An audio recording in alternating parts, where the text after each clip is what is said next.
Welcome to BaseballGuys.com. I'm your host, Ray Flowers. Gonna get right into it today. No talk about hockey. Yes, the Sharks lost. Also, I guess I did mention hockey. Sharks got swept by the Blackhawks 4 games tonight, as you probably all know by now. I'll have a little bit more on that, I think, tomorrow at BaseballGuys.com. But for today, we're going to focus on the world of baseball. Chicago Cubs got some good news today. Carlos Zambrano threw a simulated game at Wrigley Field. He threw 73 pitches, which was very good. He's trying to stretch his arm back out after working out of the bullpen for the past couple of weeks. He will be reinserted into the starting rotation soon. It probably won't happen until the first week of June. The question is, what are the Cubs going to do in that rotation? You've got Carlos Silva, who's 6-0, only 11th pitcher in Cubs history to do that. Tom Gorzelani, who's got a bit of an injury issue, but overall he's been their best pitcher.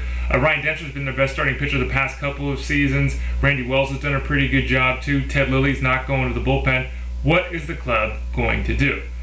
We'll have to wait and see. I have to think that Silva or Gorzelani gets removed from the rotation. The team could go crazy and put Dempster back in the bullpen, considering he's spent some time there. But I really don't see how this is going to be a great fit short term, and the Cubs have already said that they're not going to go to a 6-man rotation. So Zambrano's going back in. We'll have to wait and see who's coming out. Erik Bedard suffered a setback with his comeback from shoulder surgery. Shocker of all shocks.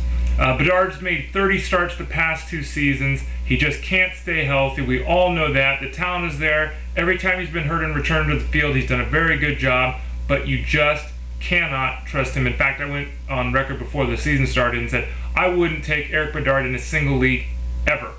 I held to that. Here we are as we get approached June. He still hasn't thrown a single inning in the big leagues. Unfortunately, it looks like that was an accurate prediction.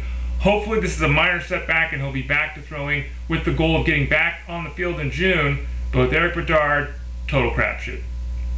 Homer Maile and John Maine both went on the disabled list with shoulder issues. Now Maine, we talked about him last week at Around the Horn here at BaseballGuys.com. He said he was healthy. The team said he wasn't healthy. Well, they put him on the disabled list, and MRI didn't show anything structurally too severely wrong with that shoulder. There's some tendonitis there. They're going to give him some maintenance, give him some exercise, have him start throwing, and do as much work as he can do as soon as the shoulder feels better.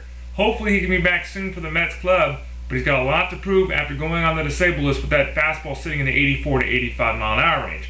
Homer Bailey finally looked like he had started to put things together. He had a nice run at the end of last season. Started off this year a little bit slowly, but then the last couple outings looked really good. He's also out with that shoulder issue. They're also thinking it's more of a minor issue with him, just some inflammation there. Not a belief that this is going to be a long-term deal stint. Keep an eye on Bailey, who seems like he's been around forever. Seems like he's always just on the cusp of getting there. Hopefully he can get back from that injury and finally get over that hump and become that solid major league pitcher that everyone in Cincinnati seems to think he can be. Matt Latos.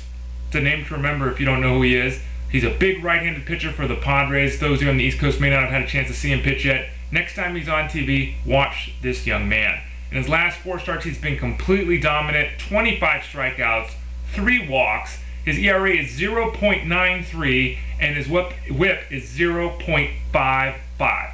There are concerns about how long the Padres will let Latos go this year. They don't want to see him pitch more than 150, 160 innings. They've already come out and said that because of the fact he was injured last year and didn't see a lot of innings in the minors and with his time in the Padres.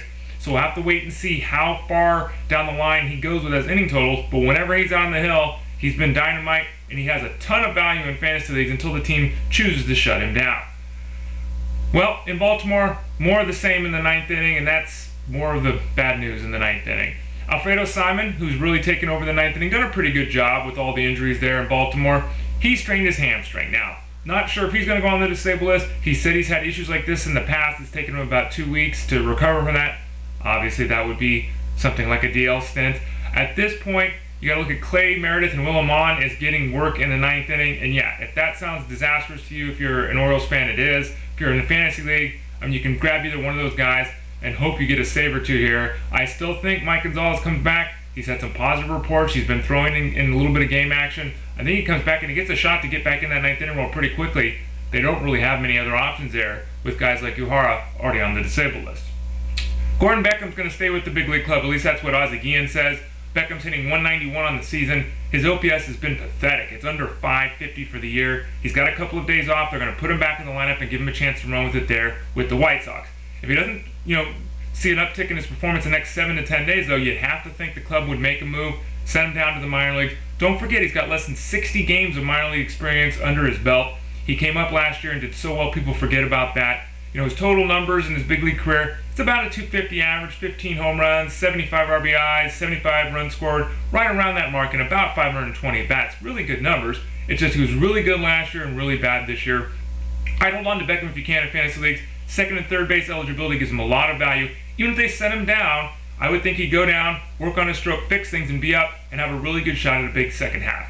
And then finally, two other issues to mention. One, the Boston Red Sox hopefully going to get Mike Cameron back on Tuesday. It looks like they're going to bring him back off the disabled list. They thought it might happen Monday, but it'll happen Tuesday. That was a great news for Red Sox Club, who's finally starting to get healthy. They got to make up a lot of ground in that AL East. And then the final note, with the Rockies, it looks like they're trying to sign Kaz Matsui. Matsui would love to go back to the club where he's played with before. He's waiting to see if he can get a major league offer. Apparently the Rockies are only offering him a AAA deal at this point. Clint Barmes, the second baseman for the Rockies, has had a ton of struggles. He's hitting 220 on the year. He's only batting 200 in 90 at-bats against righties, so it's clear that the Rockies have an opening there at second base. If Matsui goes to that club and proves he can hit, look for him to be called up in pretty short order unless Clint Barmes starts hitting once again. I'm Ray Flowers, BaseballGuys.com. Thanks for joining me here on Monday, and I'll talk to you all soon on Around the Horn.